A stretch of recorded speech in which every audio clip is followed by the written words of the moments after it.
it's cold. Oh, nice. What are you doing then? We water mom's toes. Yeah, it looks pretty cool. There he is, Emma, do you like the new pool? Okay. Oh, I'm cold. There you go. Let's see down. Is this a wiggly? Dad thinks because he's old.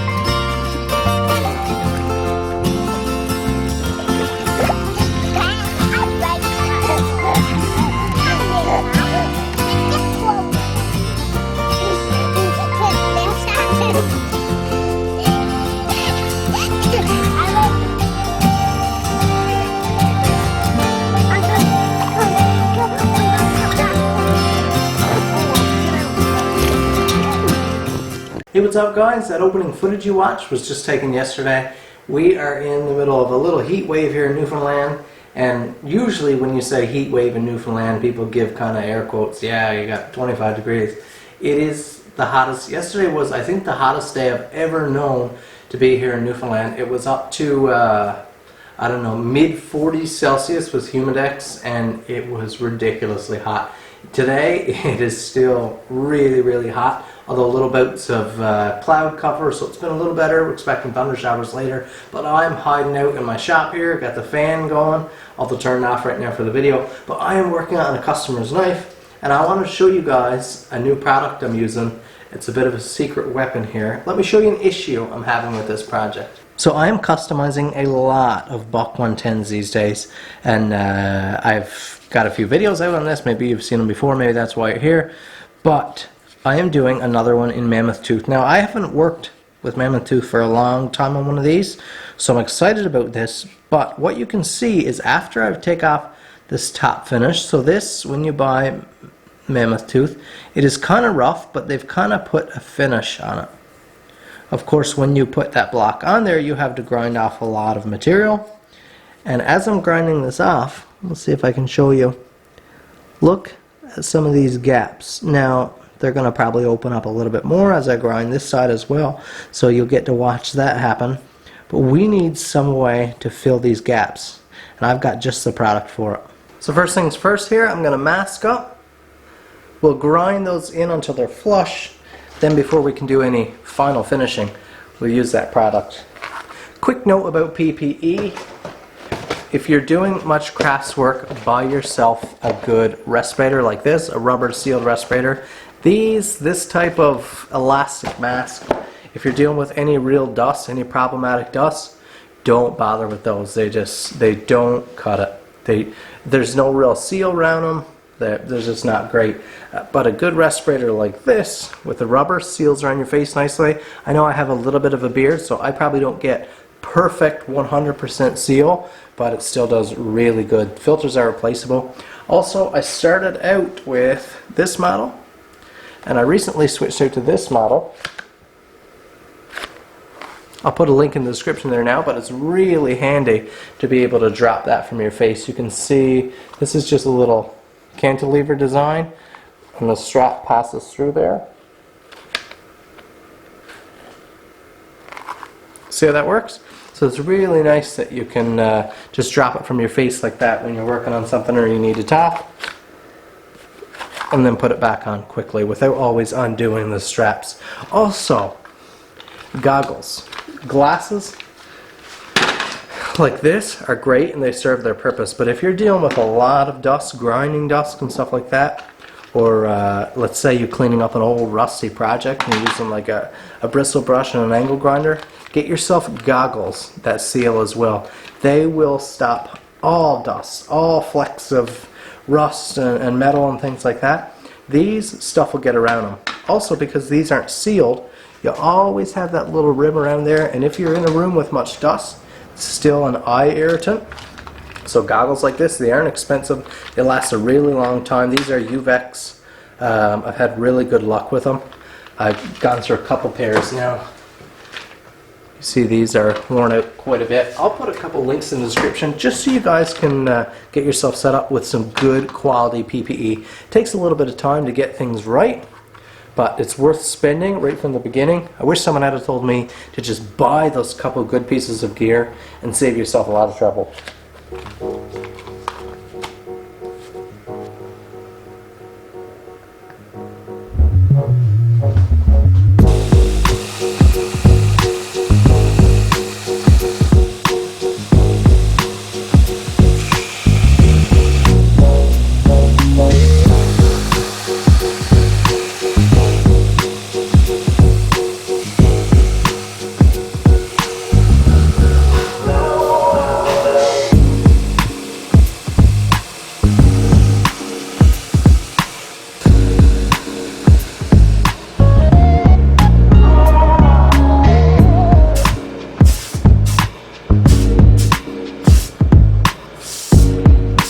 Okay, so here we have our knife. This is as close up as I can get here. Roughly taken up to 120 grit. Now I say roughly because you see those two facets. It's not perfect there. All the grain isn't in perfectly oriented. There we go. So it's rough. Yeah, look right there. When the 110s are grinded like this, with that flat finish still on them, you can see those assembly pins in the lighting there. Once this is polished, you'll never see them. But what you can see now are some gaps like this. Now this is just voids in the material. Right here we have some cracking along here. This is not actually cracking in the material, but just voids in the material that didn't get hit with epoxy. On this side we have a little bit more. You can see here some of these voids.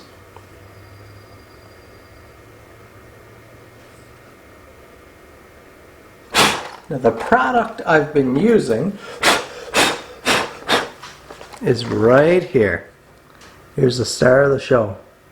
Now for you craft guys out there, you guys that are building knives and doing all kinds of different kinds of projects, this is an absolute must-have. This is a Starbond brand. I do have an affiliate link with them, so I will put it down in the description right now, and I will get a little bit of kickback. But I would promote this regardless, because this stuff is a game changer or a lifesaver in my case. When you end up with gaps like this and you're wondering how to fill them, you could fill them with a two-part epoxy, but it takes a long time to really set up, and it's just not ideal for a solution like this because it's messy and it takes a lot more time and work than you want.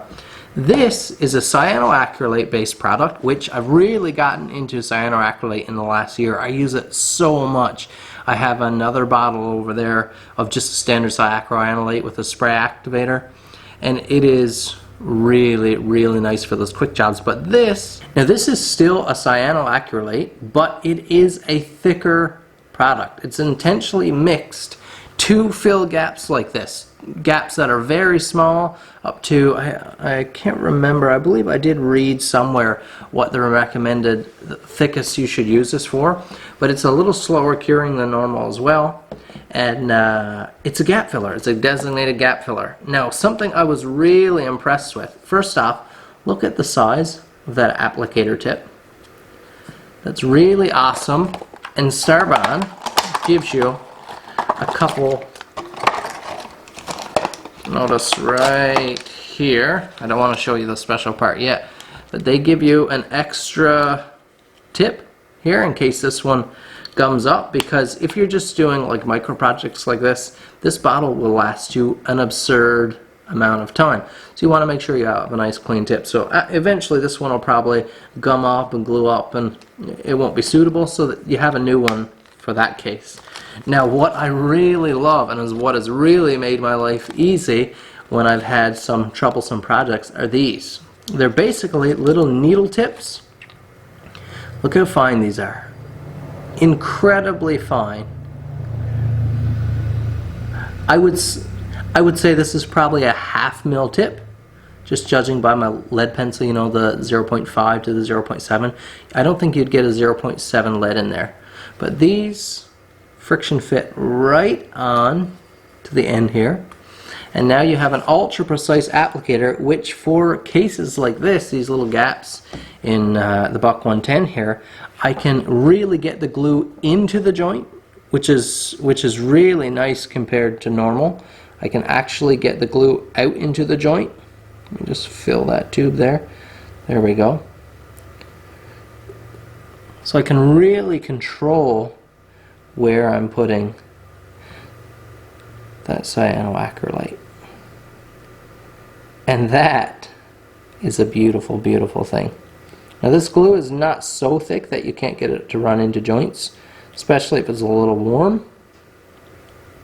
But I'm just going to go ahead now with that little needle tip and just get a small amount of that glue in all those seams. The nice thing about cyanoacrylate is that it will sand out and polish up, just like the finish you're working with. And it's clear, doesn't yellow, so you'll end up with a flawless finish.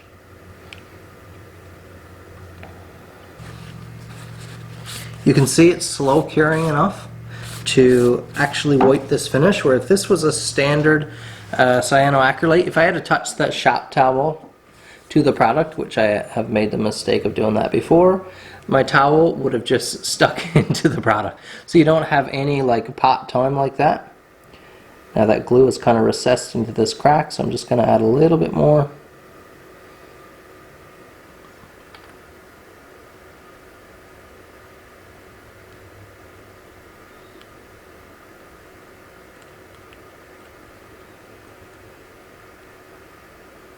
Now, of course, those little needle applicators are going to be one-time use because they're so small. There's not going to be any way to clean the glue out of there or anything. It'll just dry up and fill so quick. But Starbond included a whole little baggie of them, a whole bunch of them. So you can really just use them as you need to. When you're done, put that cap back on there. And you have, like I said, a lifesaver in some cases. When you have a project that is almost complete, I've had cases where I've had a project that was nearly complete, almost entirely done, and then a little gap, a little wild gap appears. And it can be difficult to know how to handle that, but with something like this, it's really handy. So if you're interested, I'd appreciate you use my link and shop around. Starbond has a lot of like custom created products, or products that are like tailored to very specific uses, so that they really kind of own this game of glues, epoxies, and things like that. Once this sets up now, be able to get this back on the grinder, go through a succession of belts, 220 grit, somewhere in the 3s with a Trizac belt, maybe a 4, and then probably off to hand sanding after that.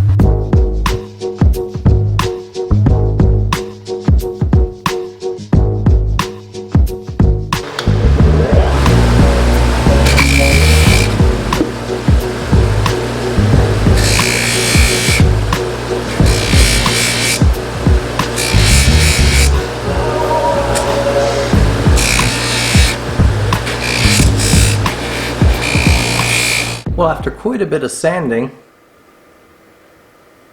this buck is done. Look at that finish. Look at that. Near flawless, near flawless. Sanded, hand sanded up to a 2000 grit and then buffed. And you can see the finish, you can see the glass-like finish that mammoth tooth takes on. Just incredible. And that's why you want all those gaps filled up, why we use the Starbond here, because with a finish this smooth, to have those cracks and little gaps in there that can hook up and catch pocket lint and things like that, it's not what you want. So you want a product that'll allow you to do that. But we're done. I'm very happy with this piece. Look at the shine there on the mammoth tooth. Now, just like with bone, just like with our bones or bone from anything you cook, food from the store, you have harder components and softer components within the material. So that's why you get kind of that ripple, because when you're hand sanding and your fingers are going across it, you are milling out the softer material more quickly than you do the harder material. So that's why you have sort of that wave, and it gives it just a little bit of texture in your hand. It feels nice. It feels like you can kind of interact with the piece, which is which is nice. I like it. Thank you guys for watching. If this is your first time here, subscribe. I invite you to check out some of that family content like you saw at the start, or the crafts content, outdoors, bushcraft, off on the bikes, mechanical type work. I'm a big time workshop guy here. I do a lot of stuff and I'd like to take you guys along. So if it's your first time here, subscribe. Leave a comment down below. Hit that like button, and also go check out the Starbond website. Again, I'll post my link down in the description if you want to pick up something. I believe we're going to offer you a real nice little discount there. I believe they offered to give you subscribers. I'm not gonna say the percentage because I might get it wrong, but I thought it was pretty generous. But thank you guys for watching. Go check out the link below and see if there's something there that interests you. Thanks for watching. We'll see you in the next video.